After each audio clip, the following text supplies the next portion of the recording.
In September 2021, I started growing mushrooms as a hobby. Here is the Martha grow tent we're working on. At the time, I had no idea that it was going to be my full-time job and ultimately my business. To start my mushroom farm, I borrowed money to cover startup expenses and to build the operation. The business was able to pay back debts, pay me a salary, and still turn a profit. Here's how I did it. It takes money to make money, and if you're like me, you're starting with $0 and working full-time while you're trying to start your business.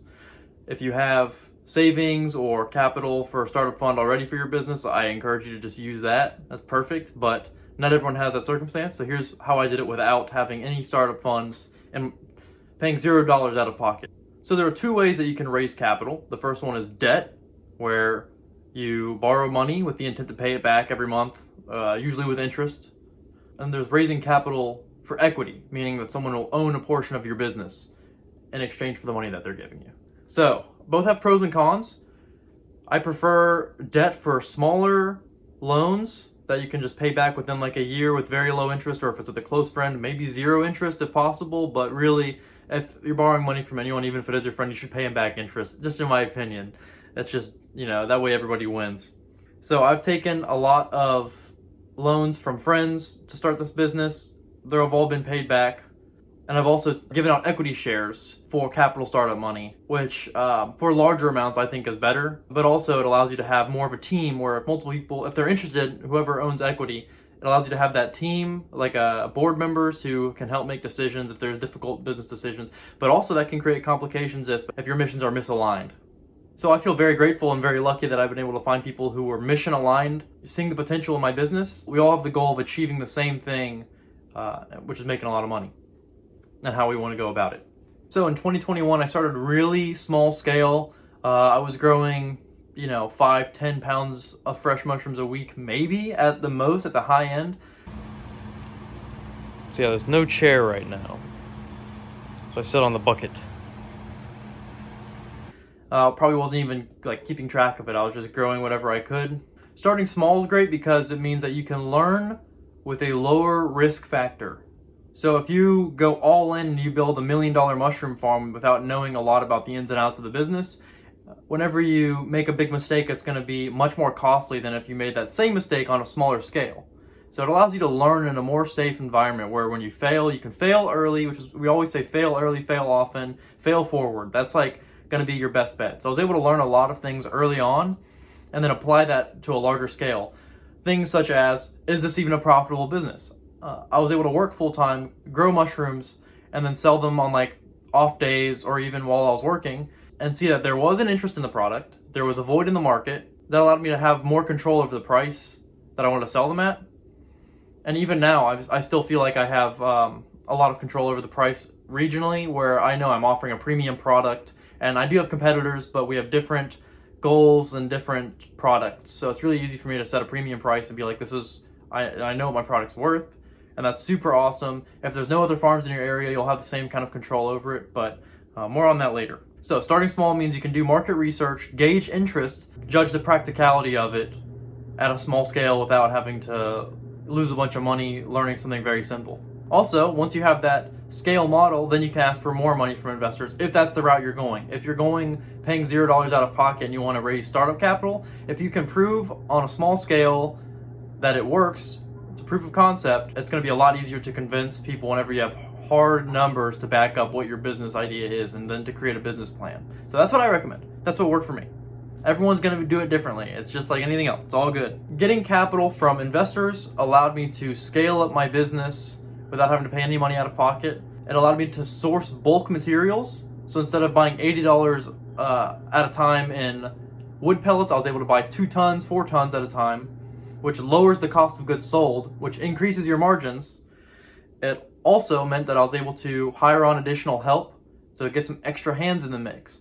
That was the biggest thing for scaling up my mushroom farm and for profitability. A lot of people just want to do everything themselves because it's, either they don't trust other people to do a good job or whatever the reason is. But I noticed on the months when I spent the most on labor, those are also the most profitable months. And also months where I probably worked the least amount. You have to hire people to replace lower value tasks so that you can focus on higher value tasks to create more value for the company.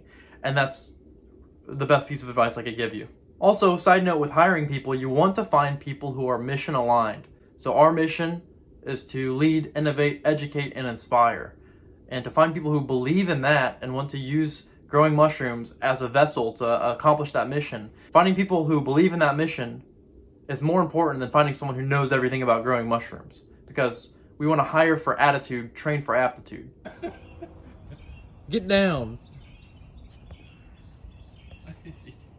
So business principles are going to be useful whether you're selling mushrooms or whether you're selling solar panels. But you want to follow basic business principles in order to be successful, and it's been the most important thing to me in terms of achieving what I want to achieve and having the impact that I want to have. Overall, I've learned to focus on providing value. That's a huge takeaway for me. When I think about what my business does, I don't think about selling gourmet mushrooms. I think about providing value for my community, whether it's through education, whether it's through providing healthier options for people to eat and for cooking, whether it's providing medicine for people through like our mushroom extracts.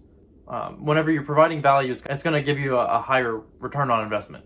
Secondly, I found that providing unmatched customer service is just imperative. It's crucial. Customer service, it's in any other industry, you'd see the same thing where people are going to provide really good customer service, following up with emails, having a customer support phone number, responding to Instagram messages, having deliveries that are on time, all of that. It can be applied.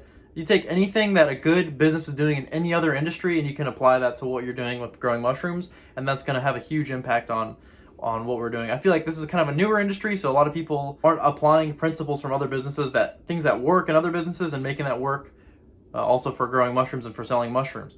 Here's an anecdote that kind of proves this point. I had someone call because they were looking for 40 pounds of gourmet mushrooms and they needed it today.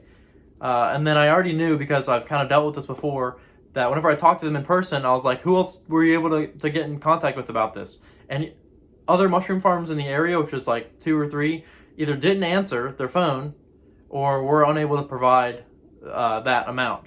It's like little things like that work in any other industry, where it's like you go on the website and there's like a chat bot that comes up, or at least even having a website. I say this in a lot of my videos, where it's like a lot of people who are in this industry growing mushrooms, there's no website and they have maybe like a Facebook page or something.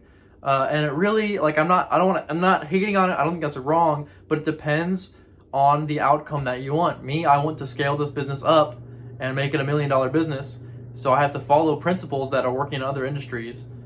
Everything's online. So how can I make it possible for people to buy gourmet mushrooms and have them like ready for pickup or delivered online? You know what I mean?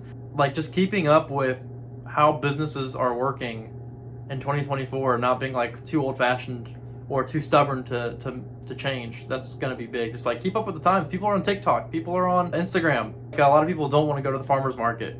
So providing unmatched customer service is crucial. I want to make it as easy as possible for people to give me their money and for me to provide them a service. And that means that I have to do a lot more work. So finally, the biggest tip that I have is just gratuity is everything. Just being grateful for your customers. I'm very grateful for my team, that they just come in and they crush it. I'm very grateful for all the hard work that I have to do every day of the week, nonstop, growing mushrooms and just making this business happen. So when you're grateful for it, the universe, life, God, whatever you believe in, rewards you for that, and things just get better. So just stay positive, you know what I mean? It's awesome. It's all worth it. I love what I do. So if this video is helpful, please like and comment. I always read the comments. You guys always provide a lot of value in the comments. I learn a lot whenever we all talk in the comments. So thank you very much, and see you next time.